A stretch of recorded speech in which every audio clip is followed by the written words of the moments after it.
Okay, welcome to my YouTube channel. I've been wanting to do this for the longest time. I've always watched loads of YouTube and I've just fully torn my ACL, so I thought what better time to start documenting my whole journey and let you guys get to know me a little bit better. Most of you will know me from my Instagram, Steph Fit, which by the way, I've had that for about 5 years now. It's been a long time. Starting off with a super simple video of a Q&A, get to know me, the classic. Right, I'm just gonna get straight into the questions. So let's start with the basics. I am 26, literally just turned 26 on the 29th of March. Not really a birthday person though. And I live in London. I've lived in London now for like 3.5 years. I did not think I'd last this long in London at all. I thought I was gonna be too busy. I like a bit of wholesomeness in my life. I was gonna be too busy, too many people. And I love it. I've literally fallen in love with the place. Southwest girly through and through.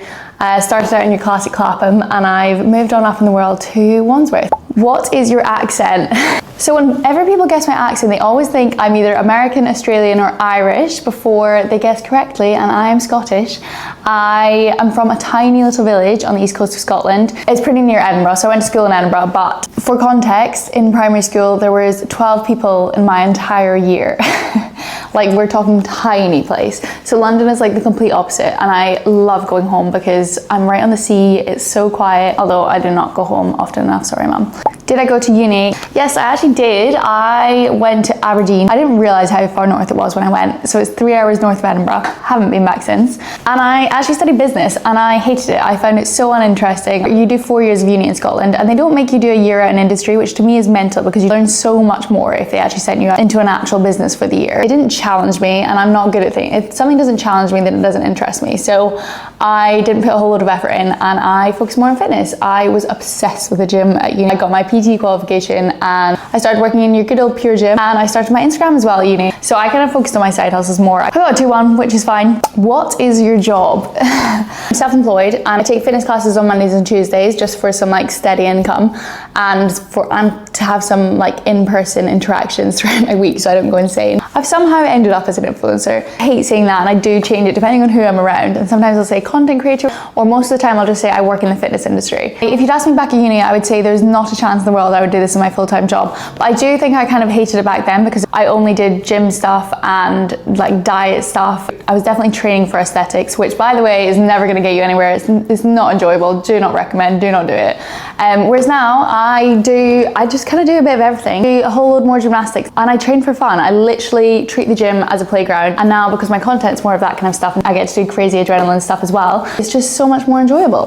Best and worst part of your job. Best part, I'm self-employed, so I can do whatever the fuck I want to do. I can go wherever I want to do. I can work from wherever. Worst part, oh my gosh guys, the finance side of things. They don't teach you that stuff at school. I finally got an accountant, so that's good. But like tax returns and everything, it's long and it's confusing. I'm set up as an LTD. I have Steph Ltd. It's kind of cool. I could ramble for a long time. Keep going, Stephanie. Have you ever worked a corporate job or have you always done fitness? I was literally given 2 weeks notice to move to London for a big girl corporate job straight out of uni, and it was for a firm called M&C Saatchi, which is an advertising agency, and I worked there for, I think, how long did I last in the corporate life? A year and a half, almost 2 years. So I was on clients like Old El Paso, who sponsored the NFL. I had Whip. Oh, still got my charge on. I did PR for them. Didn't love PR, but really loved Whip as a brand. I did loads of Premier League and Women's Super League football. I grew up in a Scottish family who are rugby fans, so English football, yeah, wasn't really up my street. I loved the women's side of it, but the men's game, I was so clueless. I was so clueless coming into that. And then I quit. I've been self-employed now a year and a half, which is mad. And that is the best decision I've ever made, to quit that job. I learned so much and I'm so glad I went into corporate before I just did fitness stuff and before I came into content creation, because we'd be doing adverts, brand campaigns, events, etc. I'd often get put on the influencer part of accounts because that was what I knew. So I got to do a lot of the communications with influencers, managers. So I learned a lot from both sides, and I really thought that I would miss some parts of the corporate life, like structure, being around people. I actually don't know what else I thought I was gonna miss, but I can confirm I literally have not looked back since. Also, I became such an anxious person at my old job. I'm not an anxious person. I feel like I wasn't myself by the end of that job. Just the corporate environment made me into like a shell of a human, and I really hated it. And honestly, when I came out, I was like, oh, I can breathe. I'm just sipping on my quadruple strength cherries and berries because I'm a child and have to have something really sweet in my water. No judgment, please. What sports did you do growing up? I grew up as a competitive gymnast. I competed for Scotland until I was maybe 14, 15 in artistic gymnastics, and then I went on to team gym. And honestly, I think it is the best sport you can do as a child, because you learn full body coordination from such a young age. You also grow muscle from a young age. And I feel like it's just given me such a good base for everything in life, whether or not that's gym or any sports. I am unbelievably competitive. I was such a bad loser when I was a kid. I was training like 16 hours a week from a pretty young age. I want to say like 8 years old. I absolutely loved it. I literally, like lunchtimes at primary school, all I would do, I wouldn't play with any of the girls. I would just go and do flips on the grass. That was my vibe when I was a kid. That was my main sport. I also did dancing, and I did a bit of musical theatre as well. I'm not a good singer, but I did like dancing. Oh, and then I did the classic. I did hockey at school and uni. I never really got behind hockey. It was just never a bit of me, to be honest. Is Storm actually your name? I get this so much because people are either like, it's your last name, or they think I've just added it into my Instagram for fun. Haven't done that. My middle name is Storm because I was born on a stormy night. Big up mum and dad, because I think that's a pretty sick middle name. Am I single? No, I am not. I have a boyfriend called Sam. He's a physio in professional football, which, not gonna lie, is extremely handy for the fact that I've just torn my ACL. How weird is this? Me and Sam, before we'd met each other, we had flights booked to Bali on the exact same day. So 3 weeks into a relationship, we went to Bali for 5 weeks, and then we ended up going around Australia in a camper van for a month straight after. First habits and traits. Oh, guess I'm just gonna out myself then. My time management is shocking. I'm late for everything. I think I kind of like the adrenaline of like rushing around and being late for things. Oh, I'm also just really irresponsible when it comes to losing items. I threw my iPad in the bin a few days ago. That wasn't my finest point. Literally in a bin bag within a bag outside, and I had to rummage through the bin bags to find it. I left my laptop on the plane. I've left my iPad on the plane before as well.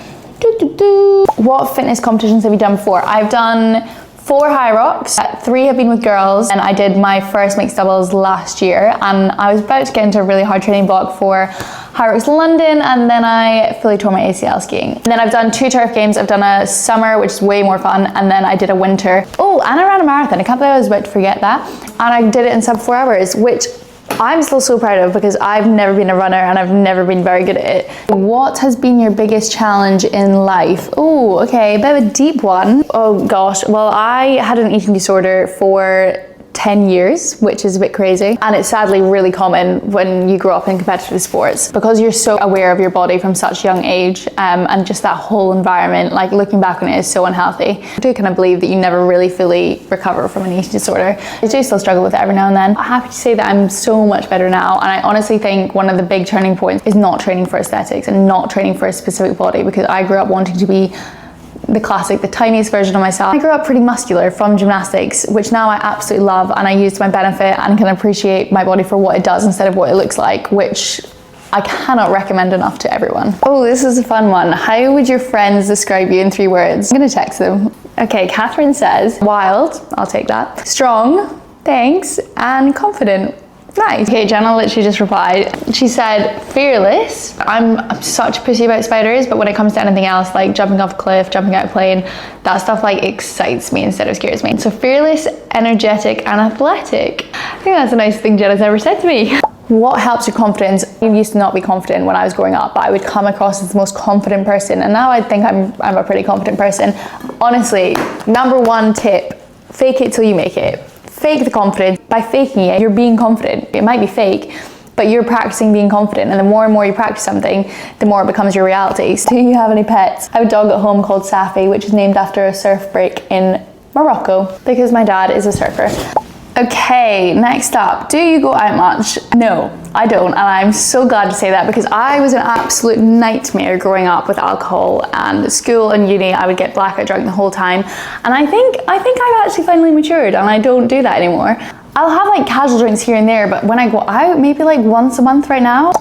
Who do I live with? I live with 2 other Scots actually, a brother and sister. Shout out to them. Okay, I think that's probably plenty for the first video. I think the next few videos are probably going to be a lot on my ACL journey, and then further down the line I want to do some really helpful videos like handstand tutorials, probably just an insight into my life. Thank you very much for coming. Like and subscribe this video, I guess, and I will see you in the next one. Hope you have a great day.